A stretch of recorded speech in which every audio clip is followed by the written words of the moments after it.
Bom dia a todos.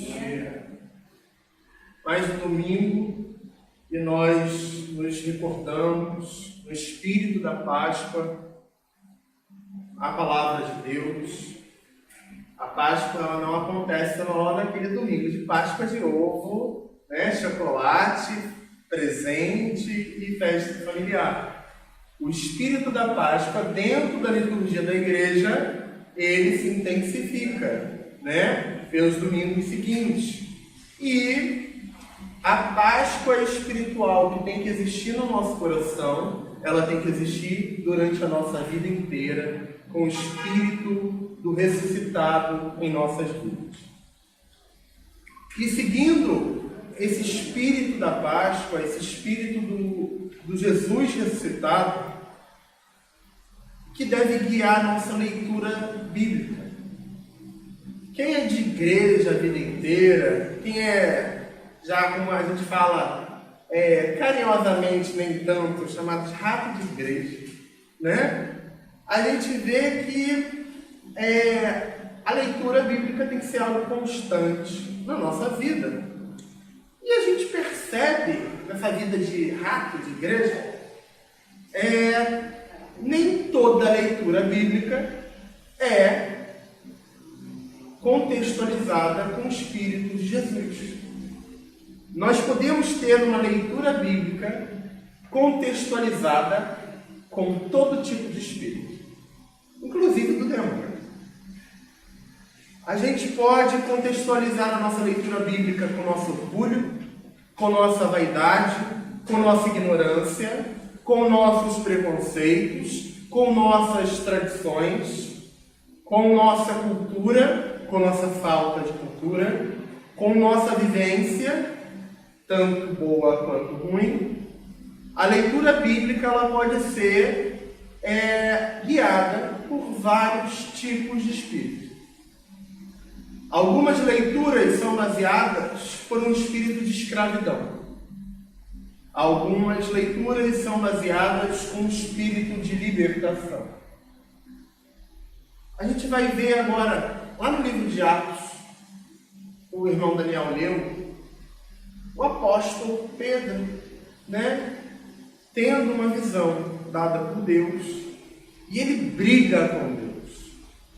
Ele fala, ele não fala, ele no sonho, né, ele se depara com os animais que eram considerados impuros pela lei mosaica, pelo Antigo Testamento, que a gente chama.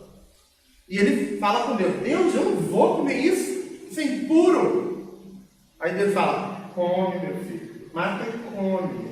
Eu não vou me tornar impuro comendo isso.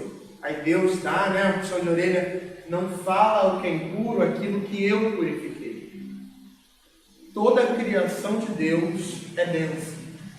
Toda criatura de Deus é bênção. Nós que amaldiçoamos. A mentalidade humana que determina o que é e o que não é impuro. Deus criou o mundo. Deus criou as suas criaturas e todo o universo e disse que era bom. O ser humano falou, isso não é tão bom, isso é bom. Isso é bom para mim, isso não é. Isso não é só em relação à criação de Deus. Isso determina uma leitura religiosa que o apóstolo recebeu pela tradição judaica. Isso determina a leitura bíblica que nós cristãos, durante muito tempo, durante 2000 anos, de muitos acertos e erros, muito mais erros do que acertos, infelizmente, nós embasamos a nossa leitura do que é a Bíblia, do que é Jesus. Jesus no Evangelho fala da união que ele é com Deus, da essência do verbo, do que a gente chama de logos espiritual de Deus com o próprio Criador. E Jesus, ele é o verbo, ele é a palavra viva de Deus. E como essa palavra viva é amor. Ele fala, ame a seu próximo como a ti mesmo. Ame a Deus acima de todas as coisas. Pelo amor, vocês serão reconhecidos como meus discípulos. Se vocês amarem, eu estou com vocês. Eu estou no seu interior. É pelo amor que vocês devem guiar a vida de vocês. É pelo amor que vocês devem guiar a prática espiritual, religiosa, social, de trabalho, de família. É pelo amor que vocês devem guiar a vida de vocês. É pelo amor que vocês têm que ter comigo e com o próximo. Então, o amor deve estar rodeado toda a sua existência. Mas o ser humano, por sua ignorância, por sua maldade, por sua falta de conhecimento, por uma educação mal orientada, às vezes com muito boa vontade, mas com falta de entendimento, tanto espiritual como intelectual, o ser humano ele não baseia a sua caminhada cristã pelo amor de Jesus. Ele vai caminhar pelos seus preconceitos. E ele vai falar que os seus preconceitos estão embasados na palavra de Deus. Ele vai falar que os seus preconceitos são baseados na palavra do próprio Deus. O seu ódio está embasado na palavra de Deus. O seu ódio é legitimado em nome de Jesus. Alguma coisa não está certa. Quando Jesus fala, eu sou amor, o amor deve embasar a vida de vocês, e eu, como cristão, embaso o ódio, eu não estou seguindo o caminho de Jesus. Eu não estou seguindo o caminho do ressuscitado, que ressuscitou para dar a vida a todos. Ele ressuscitou por cada um de nós e por aqueles que ainda não nasceram, por aqueles que já morreram. O amor de Deus transcende todo entendimento. O amor de Deus quebra toda barreira. O amor e a luz de Deus quebra todo mal. Mas, pela nossa ignorância, nós queremos botar as nossas ideias, as nossas dificuldades, as nossas ignorâncias em cima das costas de Deus. E falar que quando eu estou fazendo errado, é Deus que mandou. Eu estou lendo a Bíblia porque está lá escrito. Realmente tem muita coisa escrita na Bíblia. Muita coisa que não é para a gente seguir. Coisas pavorosas. Muita violência, muita morte. Falando, é Deus. Deus mandou. Deus mandou matar. Deus mandou roubar. Mas não é o Espírito de Deus isso. Não é aquilo que Deus espera de nós. Mas é aquilo que o ser humano colocou no sentimento de Deus, no lugar de Deus. É um ídolo que foi construído. Um ídolo que é construído todos os dias.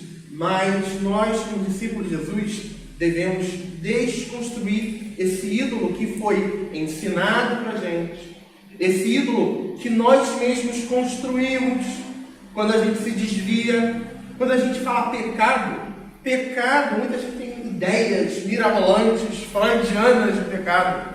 Pecado é errar o alvo. Pecado é fazer aquilo que não é correto. E tudo aquilo que não é o correto é aquilo que se desvirtua do caminho do amor. Aquilo que se desvirtua do caminho da misericórdia. Aquilo que se desvirtua do caminho do correto, da verdade, da vida. Aquilo que cria morte é pecado. Aquilo que cria destruição é pecado. Aquilo que cria exclusão é pecado. Se achar melhor que o outro é pecado. Querer derrubar o próximo é pecado. Deus, na pessoa de Jesus, fala: andem, construam, renovem, sejam meus discípulos, sejam a minha imagem, seja a imagem e semelhança de Deus, seja a imagem do amor na terra. E isso é muito difícil. Nossos preconceitos, nossos ídolos, nossas estruturas antigas nos impedem de andar para frente. Nossas estruturas egoístas, nosso preconceito que foi criado lá desde criança, nos impede de crescer e evoluir e andar com maturidade e crescer espiritualmente rumo ao amor de Deus. A gente leu no livro de Apocalipse que na consumação dos séculos nós estaremos do lado do próprio Deus. Nós beberemos da água da vida. Nós seremos transformados. Mas aquele ser humano que não está preparado para essa transformação, ele não vai aguentar essa transformação. Ele não vai estar preparado espiritualmente para estar ali, no meio da luz, porque ele se agarra nas trevas. O ser humano que se agarra nas trevas, ele não quer a luz. É esse levar das ondas da vida vai nos desvirtuando e a gente é levado. E a gente é ensinado a andar contra essa enxurrada, contra essas movimentações do mundo. Isso dói, é dolorido. Nós seremos mal compreendidos, nós seremos excluídos, mas estaremos fazendo certo, estaremos com a nossa consciência limpa de fazer aquilo que Jesus nos ensinou. Amar aqueles que estão perto, aqueles que estão distantes. E a igreja de Jesus, ela não é um templo bonitinho para se fazer culto, para se fazer liturgia. Ela é uma escola onde nós aprendemos a aperfeiçoar essa caminhada do amor na pessoa de Jesus. Ler a Escritura pelo olhar de Jesus. Ler a vida com o olhar de Jesus. Ler o ser humano com o olhar de Jesus. Isso é o que mais dói. Tá? A gente tentar enxergar o próximo, o irmão, a irmã, com o olhar de Jesus, sabendo que esse irmão vai nos decepcionar muito. Mas Jesus fala, relaxa, se acalma, é assim mesmo. É o compromisso que você fez na hora que você foi lá na água do batismo. Tá? Se você não aguenta, muda. Tá? Então assim. Mas é a caminhada. É a caminhada, e a caminhada vai ter espinho, a caminhada vai ter pedra, e a caminhada vai ter desilusão, a caminhada vai ter a gente apunhalando a gente pelas costas, a caminhada dói.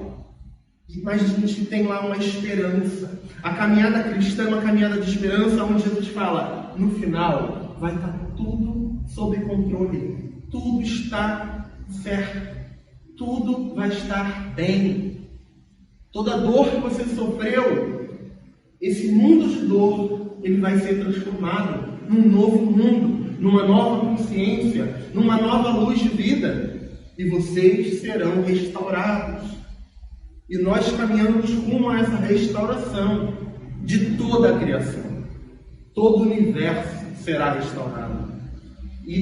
Mas antes, o nosso coração tem que estar restaurado.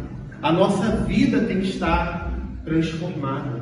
E nós devemos, cada dia, um degrau dessa transformação, a gente vai ter que transpor. E a nossa leitura da vida, a nossa leitura da Escritura, a nossa leitura de toda a humanidade tem que ser embasada por essa leitura de amor, por essa leitura de Jesus Cristo ressuscitado. Não Jesus decadente, um Jesus religioso, um Jesus gênio da lâmpada, do Aladim, um Jesus coach, um Jesus empresário, um Jesus ídolo de gesso, mas um Jesus que é vivo no coração de cada um que acredita no mundo melhor, seja cristão ou não, seja crente ou não. Um Jesus que ele trabalha todo dia na vida daqueles que se dispõem a caminhar no amor, a caminhar na luz. E a gente, todo dia, a gente tem que ter esse compromisso. Senhor, eu vou caminhar no teu caminho, eu me disponho a andar na tua luz. E que essa luz nos direcione, que esse amor nos direcione para um final de realização na nossa vida, um final de alegria na nossa vida. E que nossa vida seja cheia dessa alegria do Espírito Santo. Que Deus nos abençoe no dia de hoje. Amém.